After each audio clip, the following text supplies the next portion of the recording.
Evan never expected anything unusual to happen on that rainy evening. He had planned a quiet night alone, maybe a movie, maybe tea, nothing more. The rain had been falling since afternoon, tapping softly against the windows of his apartment. A constant background noise that felt almost calming. Outside, the hallway was empty, the building unusually quiet. He was just settling into his chair when a firm knock broke the silence. It wasn't loud, but it carried a kind of urgency that made him stand up immediately. When he opened the door, he found Leah standing there. The same Leah who lived across the hall. The girl he had seen almost every week for months but never truly gotten to know. She looked different today. Her hair was damp from the rain, sticking lightly to her cheeks, and her eyes held a worry he had never seen before. Her fingers were wrapped tightly around a small glass jar, as if it was something precious or fragile. "Hi, Evan," she said softly. Her voice shook, just a little, enough for him to notice. "Hey, are you okay?" he asked. He didn't want to sound too curious, but something about her expression made him feel instantly protective. She swallowed hard and lifted the jar slightly. "I need help opening this." "I tried, but the lid won't move. I know it sounds strange, but it's important." Evan nodded and stepped aside. "Come in."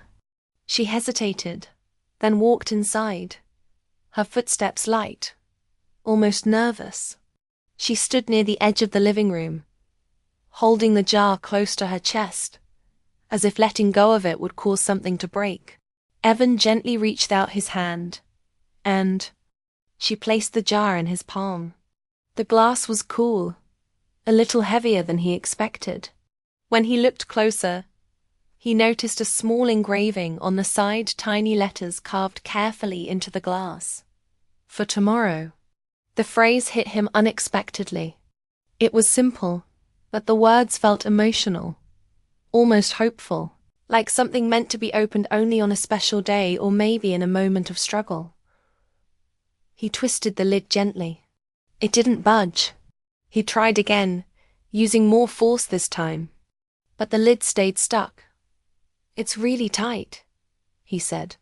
"Do you know what's inside?" Leah pressed her lips together and shook her head. "Not exactly. I mean, I do. But I haven't opened it in years." Her voice cracked on the last word. That made him pause. "Is it dangerous?" he asked lightly, trying to break the tension. She let out a faint laugh, though it sounded empty. "No. It's emotional, and I think that's harder." He looked at her again, more carefully this time. Her shoulders were tense, her eyes glossy as if she'd been holding something inside for too long. He had always noticed her quietness, the way she kept to herself, but he had never imagined she carried this kind of weight. "You okay?" he asked again. This time more gently. She opened her mouth to answer, but before she could speak, her phone buzzed loudly in her pocket. The sound startled her. She pulled it out, looked at the screen, and her entire expression changed in a heartbeat. Her eyes widened, her face went pale, and her breath quickened as if she had been running. I need to go," she whispered. "What?" "Leah, what's wrong?" She shook her head quickly. "I can't talk about it right now. Just please, don't open the jar without me. Promise." "I promise," he said before he even understood why he was saying it. She grabbed her coat and hurried toward the door. As she reached the hallway, she paused for half a second, looking over her shoulder, as if she wanted to say something else, but couldn't find the words. Then she rushed away, her footsteps echoing down the corridor until they disappeared completely. Evan stood there, holding the jar, feeling the heaviness of the moment press against his chest. The apartment suddenly felt too quiet, too still. He placed the jar on the table and stared at it. Something about it felt wrong, too personal, too full of memories he didn't know, too full of emotions he couldn't understand yet. What was so important about the jar? Why did she look terrified after seeing that phone notification? Why did she insist he shouldn't open it alone? He walked back and forth for a few minutes, trying to shake off the feeling, but the jar kept pulling, his attention like a magnet. It was strange he had known Leah only in passing, a few polite smiles, a few short greetings, nothing deep. Yet tonight felt as if he had stepped into the middle of a story that wasn't his. And somehow, he felt responsible for it. He picked up the jar again, running his fingers along the engraving. For tomorrow, those words felt hopeful and heartbreaking at the same time. The more he thought about it, the more he realized that Leah must have carried this jar for a long time. Maybe it held old letters, maybe memories, maybe something she lost, something she was scared to face, something she was scared to remember. He placed the jar back down with a sigh and sat on the couch, but he couldn't focus on anything, not the rain outside, not the silence, not the warm light coming from the lamp beside him. His mind kept replaying the moment Leah looked at her phone, the sudden fear, the quick breath, the way she left without explaining anything. He hardly knew her, yet her pain stayed with him like a quiet echo. Minutes passed, then an hour. The building remained quiet. The jar sat untouched, glowing faintly under the warm light of his living room. Evan found himself staring at it again and again, wondering what secrets it held. Was it connected to a memory, a promise, a goodbye, or something she wasn't ready to face alone? His mind raced through possibilities, none of them comforting. He tried to distract himself, but the jar's presence felt almost alive, like a soft heartbeat in the room. Finally, he got up and paced near the window, watching the rain fall harder, each drop blurring the outside world. The storm was getting stronger, and a feeling of unease settled deeper in his chest. He didn't know why, but he felt like something had shifted, something in Leah's life, something important, and somehow he had become a part of it. He glanced at the jar one more time. Simple object, small glass, but filled with something emotional enough to bring tears to her eyes and urgency to her steps. For the first time, Evan realized this wasn't just a jar. It was a story she had been carrying alone. And now, he was holding the beginning of it, without even knowing why. Leah didn't return that night, and Evan barely slept.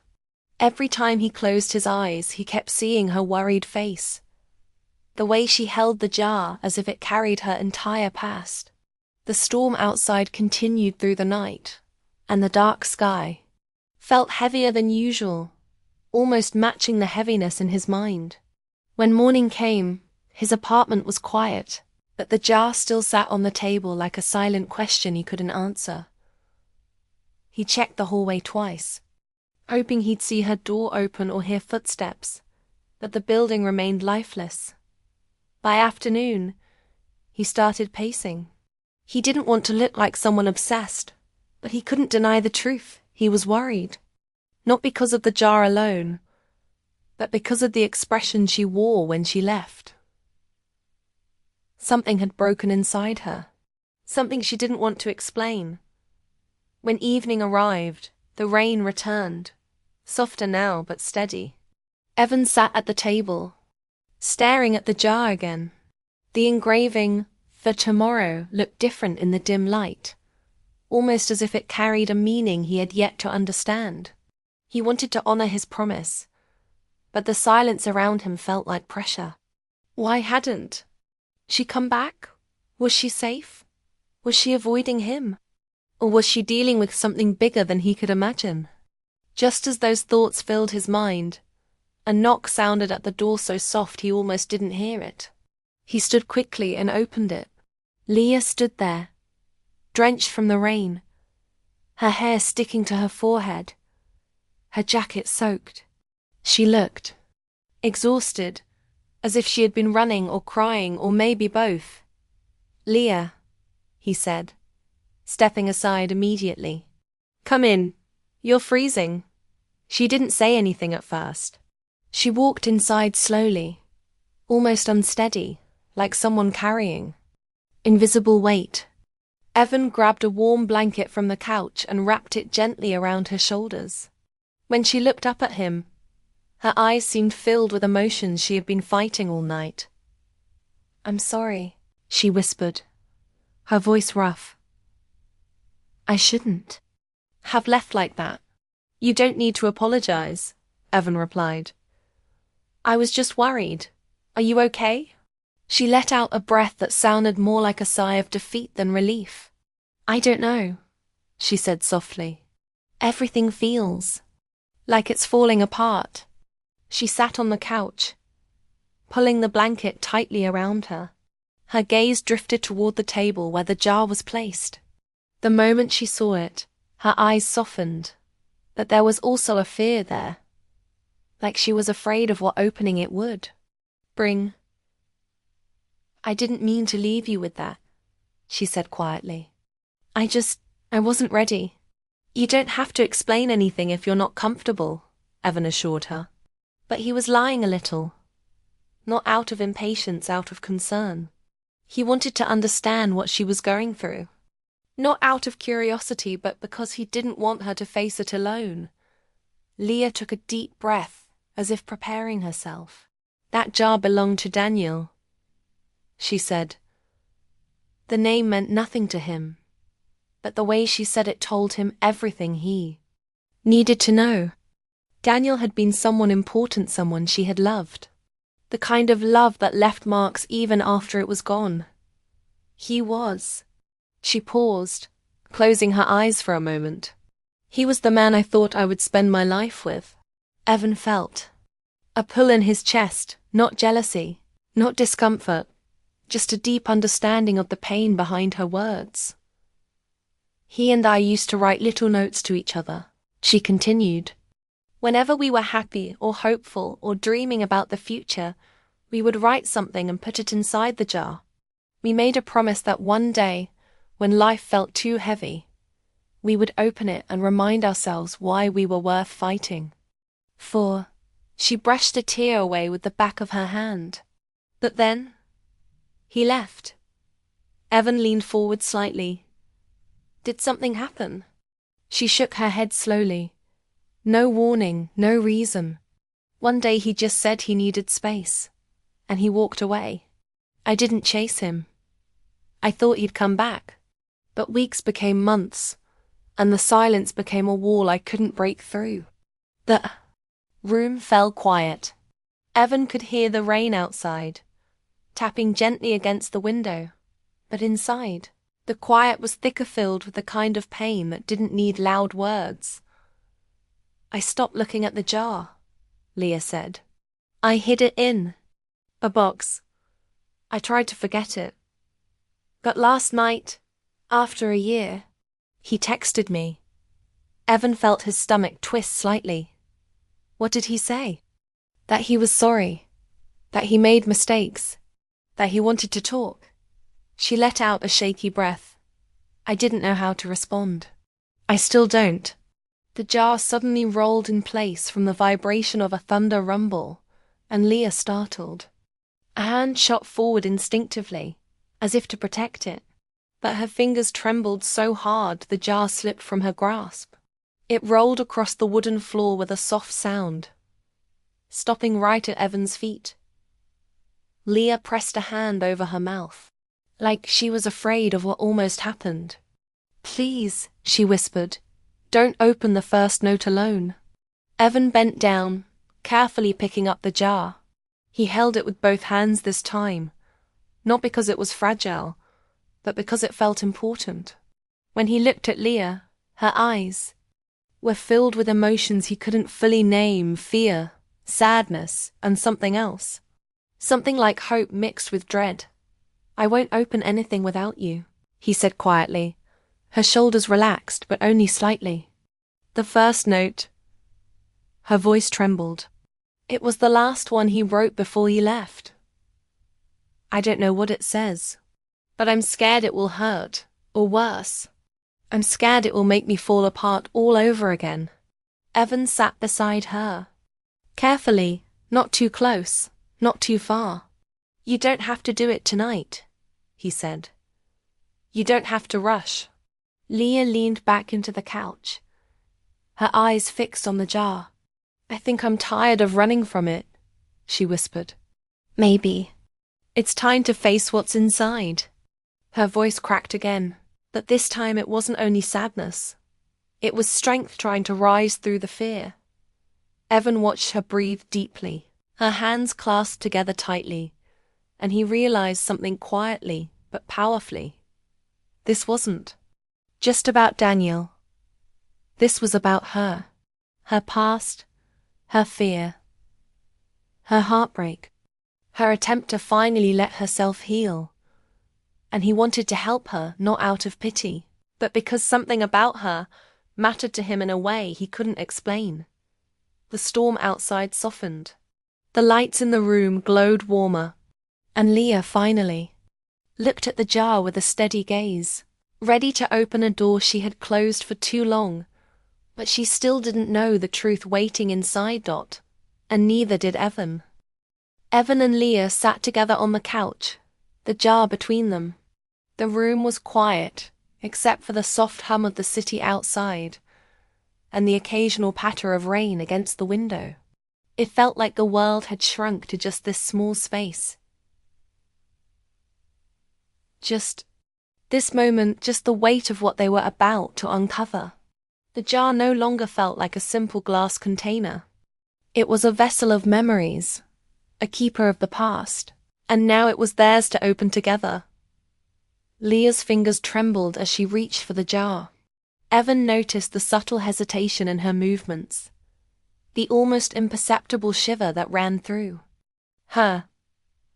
For the first time, their hands brushed as he helped steady the jar. The touch was light, fleeting, but it left a warmth neither of them expected.